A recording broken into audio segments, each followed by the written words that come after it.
Hi, Emery. Good morning. Good morning, Lucy. How are you? And And welcome to the welcome. Identity Edge, everyone. Yeah, welcome everybody. Um, and this morning we'd like to just talk about the identity edge and the conversation that we've had about that and just see where that might bring us and see what interesting stuff might come up from that. Because we talked initially about the identity edge for women, but as we Yeah, began to talk about that, we realized there's actually lots of edges out there that we both see. And sure. the edge of neurodiversity edge, which is something that Anne-Marie would be very experienced in terms of working with that. There's the male edge and the things that are happening for men out there as well. There's the female edge, as we said, and we place that we started. And then there's Yeah. the intergenerational Mm. edge. It's how we kind of harness the wisdom of all of the different age groups that are around and how Yeah, so we true. look to bring that forward. So Yeah, that because was where it started, wasn't it? absolutely, yeah. And I suppose when you're talking about the intergenerational edge, that's something I'm very passionate about because I know from like 20 years of sitting opposite adults and teenagers and children. And at the moment, typically most of my students happen to be teenagers, and the amount of information they have about different topics. And so it's not just all about like people think, oh, they're better at social media, they're better at all things technical and all. It's not just about that. It's about their like sometimes they have very specific interests and they'll tell me about places in the world I'll never even have heard of. Or they'll know all about, I don't know, dinosaurs, but in great detail, or they'll know something about, like, I like movies, but I wouldn't, I haven't got a good memory because I watch so many of them and I read so many books that um, I probably don't retain everything I read, but there's specific books that I will always remember. Like I loved Nelson Mandela's book, Long Walk Home or Long Walk to Freedom. And so I will always remember that. But then I might read others just for relaxation. And when I'm finished reading them, they're gone. Yeah. And I think years ago, people thought like there was only wisdom in age, but there's, Well, the thing is, if you want to know what it's like to be a teenager in 2026, no yeah, matter how much mining you do, you're not actually going to find that out no, unless you ask a teenager, yeah. And I because think they are the ones who have that wisdom. I they can tell you do. what it's like to be a woman, kind of older in Yes, 2026, but I can't tell you what it's like to be a teenager. And I that's know. where they have different wisdom to what we have. And there's a huge Absolutely. gift in a new pair of eyes coming into a system, be that Oh, into a absolutely. family Yeah. system, into a work system, into a partnership system, any system, a new pair of eyes coming in to look to see what's happening brings a new wisdom. Doesn't Yeah. mean it's not talking about right and wrong. It's Or not being about better. It's just being different. better. It's just something different, isn't it? Yeah. It's a new, Absolutely. fresh set of eyes that might give you some new information that you can amalgamate into the system to make it function a little bit better. Yeah. And like you were talking about earlier, I remember when I was younger, I used to love listening to my granny's stories. Because, like you Mm, said, like stories have a great way of giving you information yeah, without telling you something. Do you know what I mean? You're not saying, well, this is what I did in my day, which used to irritate, and it still irritates people because that's not your day. But like I loved, one of my grandparents went on her honeymoon to Paris, and mm, that was very unheard of in those days. But like the way she talked about it made me want to go to Paris. And then another one went to Bray, and like that was a yeah, very different perspective. But then they would one of them like lived in the city centre, and so she'd talk about the black and tans and the war and the difficulties of, because I think each generation thinks that the time they're living mm, in is the most difficult, but like difficulty looked different at different times. And I suppose there's wisdom in that, like you said, but it's yeah, just different. It's not like, oh, it was harder years ago because we didn't have a washing machine, or you've got yeah, life. Because I think people think that when you have a lot of things, life is better. And yeah, that's not always the case. Sometimes you have too many things. yeah. But it's like everybody experiences different They things. do. And Yeah. like Esther Perel is so clever in the way she talks about that. She talks about sometimes among people there can be competitive suffering. Yeah. So it's like, True.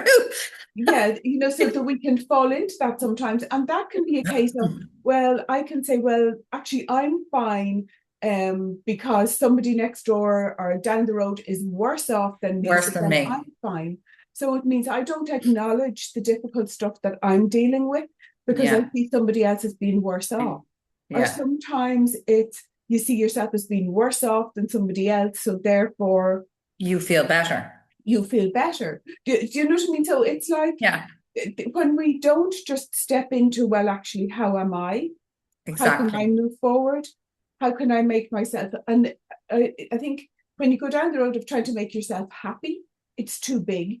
But you can look at how can I make myself happier? Happier. This was Yeah. one of the things that I learned very much when my son was sick in hospital. He was very ill for a number of years.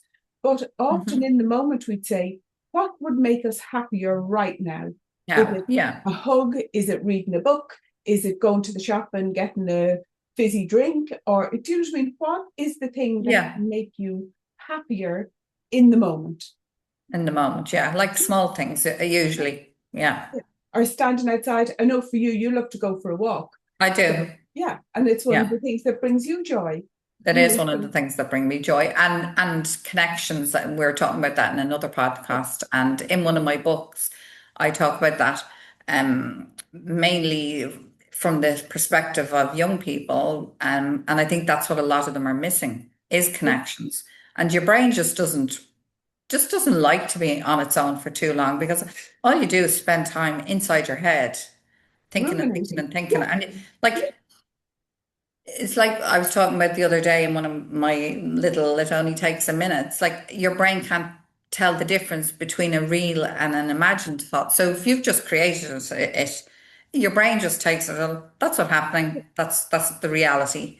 and that takes you down to have you ever, and this is a question for people just to think about, have you ever been going to meet somebody that you think, well, I know what's going to happen here.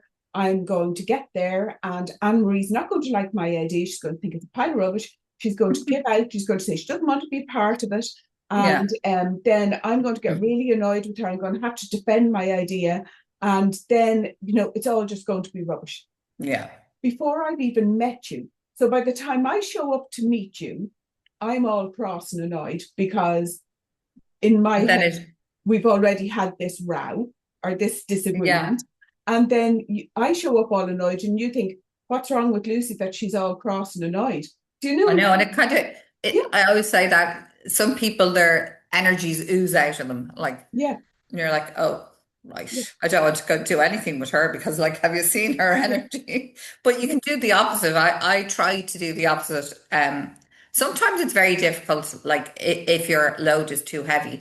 But I try to like meditate or even just think about what outcome do I want from the meeting.